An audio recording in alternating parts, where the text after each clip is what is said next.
had for us through his feeding of the 5,000. Look at that huge amount of people. It's just a representation, but it's hard to imagine how many people Jesus fed that day beside the Sea of Galilee. Let's read about it in Matthew 14, 13 through 21. Now, when Jesus heard this, he withdrew from there in a boat to a deserted place by himself. But when the crowds heard it, they followed him on foot from the town. Then, when he went ashore, he saw a great crowd, and he had compassion for them and cured their sick. When it was evening, the disciples came to him and said, "This is a deserted place, and the hour is now late. Send the crowds away so that they may go into the villages and buy food for themselves." Jesus said to them, "They need not go away. You give them something to eat." They replied, "We have nothing here but 5 loaves and 2 fishes." Fish, not fishes, fish. And he said, "Bring them here to me." Then he ordered the crowds to sit down on the grass. Taking the 5 loaves and the 2 fish, he looked up to heaven and blessed and broke the loaves and gave them to the disciples, and the disciples gave them to the crowds. And all ate and were filled. And they took up what was left over, the broken pieces, 12 baskets full. And those who ate were about 5,000 men, besides women and children. In our reading, we see that Jesus fed 5,000 men with 5 loaves and 2 fish. There's a representation of it. 5 loaves, 2 fish. Not just 5,000 people, though. No. In those days, they only counted the men. So the boy who gave up his lunch to the disciples, he wasn't even counted, along with all the women in the crowd. Well, look here. Look in our congregation. What if we didn't count the women? That would hurt everything because they're so important to us and they accomplish so much. So the true count was probably 7,000 to 10,000 people. Here is that representation of the food that they had available to feed 10,000 people. Oh my goodness. How did Jesus do that? How in the world did Jesus feed 5,000 to 10,000 people with a few fish and a few loaves of bread? I can't imagine. I couldn't even feed my husband Rick and I with that much. Ultimately because we're too picky, but also because it's just amazing that that could happen. I will never know the how God did that with Jesus Christ there by the Sea of Galilee. So instead, let's just accept it as truth and let's look at the why. Why did Jesus do such a thing? Matthew actually tells us. In Matthew 14, he says, when he went ashore, he saw a great crowd, and he had compassion for them and cured their sick. Despite Jesus wanting to spend some time alone with God to regroup and refresh and reconnect, he recognizes, he sees the need of all those around him, and he goes to meet their need. He speaks to them, he listens to them, he heals them. So then, by the end of the day, what happens? I think those disciples get hungry. So they come to Jesus and they say, we've been here a long time. There's no Wendy's, there's no McDonald's here on the banks of the Sea of Galilee. We know they're hungry because we're hungry. So let's just tell them to go. They say, shouldn't we let them go because we're far away from their homes and from any food or drink? Well, they were next to a freshwater lake. Sea of Galilee is actually a lake, but they needed to go home to get something to eat. What does Jesus say to them? He says, you do something. Me? What am I supposed to do? Are you crazy? Me? If I took everything I made financially this month and included all of my savings, all I could give all these people would be like one little bite of food. But Jesus didn't mean for them to do it on their own. He fully intended to fund the cause and to equip them to do what he asked them to do. They do bring what little they have, a collection of 2 fish and 5 loaves, which a young man gave to them. That young man truly gave his all. And look what Jesus accomplished with it.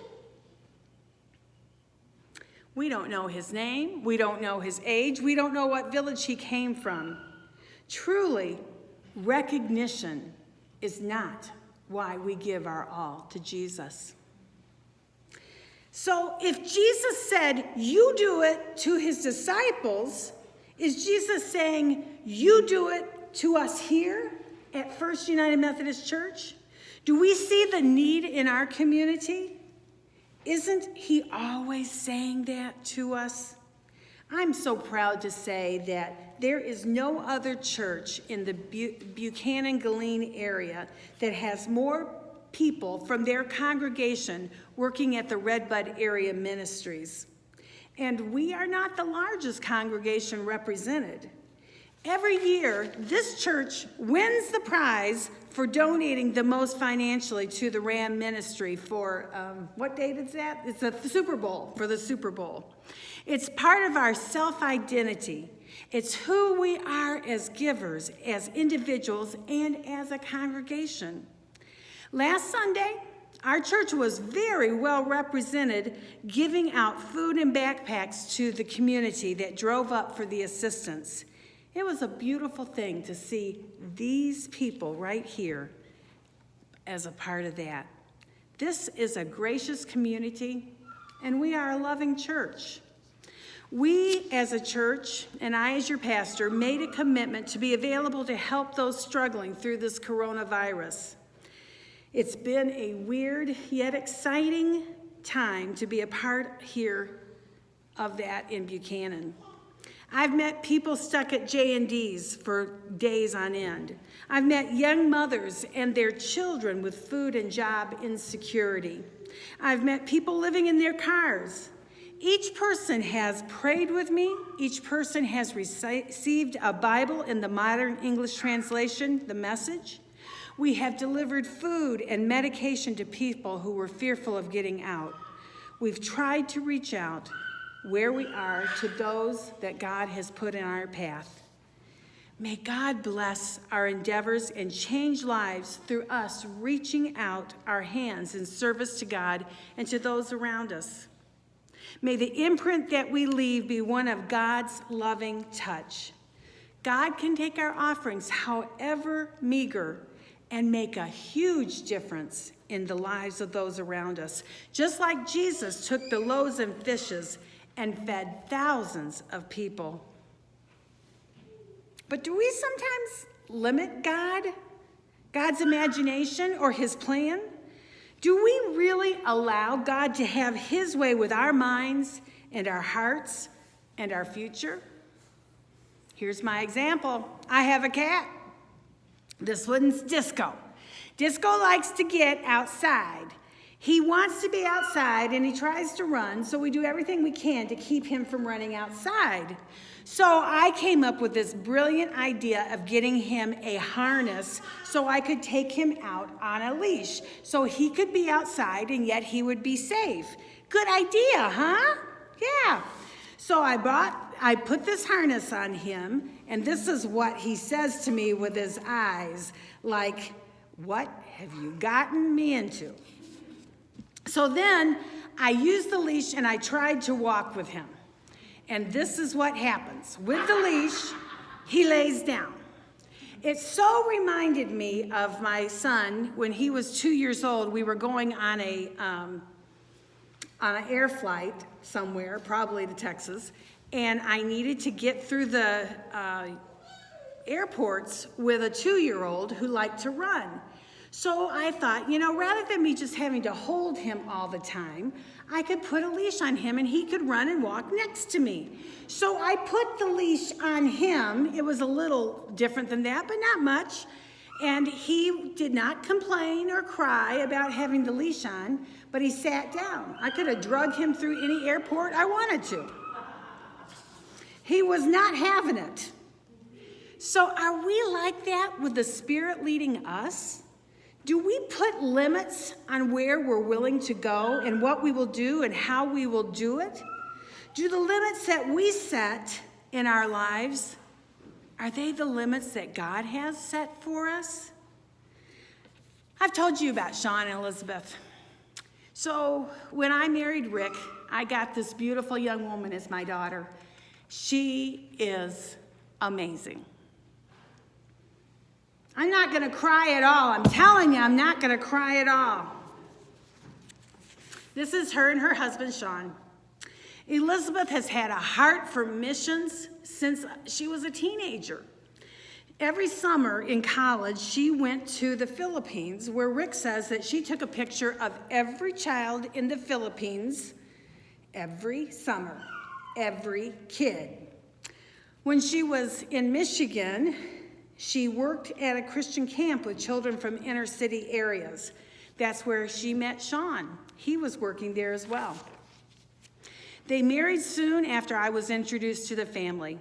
Over time, their church started doing mission trips to Greece to work with refugees who were coming from the Middle East countries. Most of the people coming are traditionally, culturally, and religiously Muslim. Most of those people were forced out of their countries because people who were also Muslim were being so dangerous to them. So when they came to Greece, Christians fed them, Christians gave them shelter and blankets, and that's what Elizabeth did on this mission trip, her very first couple mission trips. Then she enlisted Sarah, her sister, to go with her because inexplicably, Sarah, our youngest, has a minor in Arabic. I don't know why. Who would get a minor in Arabic? But she did. And she was the only person there who could speak both English and Arabic. She translated the whole time she was there. Soon Sean went with Elizabeth on these trips. And God began working in their hearts, and they began to feel the call to full-time missions in Greece. But they didn't want to just go and give blankets and give food. They wanted to impact people's lives. There's a church in Athens that is ministering to the refugees. And there are so many refugees who have come to know Jesus Christ from the Muslim religion because God worked through Christians to minister to them. So they're going to go be part of that church. They leave in January of 2021, in just a few months. They're going to go there. Elizabeth is going to do what she always does, working with children. Sean is an IT. He's going to be teaching computer skills. They're going to be helping them develop businesses. They're going to be helping them find ways to be able to survive and function in Europe. Elizabeth says that the Muslims are coming to Christ in droves. That doesn't happen, guys. My brother was a missionary literally right next across the street to Somalia, which is a Muslim country, as he lived in Kenya. He ministered for 4 or 5 years there and did lots of outreach, lots of relation building, but not one person that he led did he lead to Christ. It's a very hard transition. So my hope is that Sean and Elizabeth will be able to come and share on a Sunday with us before they leave for Greece in January. I almost got through that without even crying. Isn't that amazing? I'm getting better. And I want you to get accustomed to the truth that every year we're going to be going to Greece. But you do it. That's what Jesus said. That's what Jesus said to them, and I believe that's what Jesus is saying to us now. You do it. Where are you? What are you willing to let God do in your life? What are you willing to give up or give up for the Spirit's call to you? In your life, in our church, what does God have for us when he says, you do it? Let's not limit God. Let's listen to God with our God-sized heart. Let him direct our paths and our plan.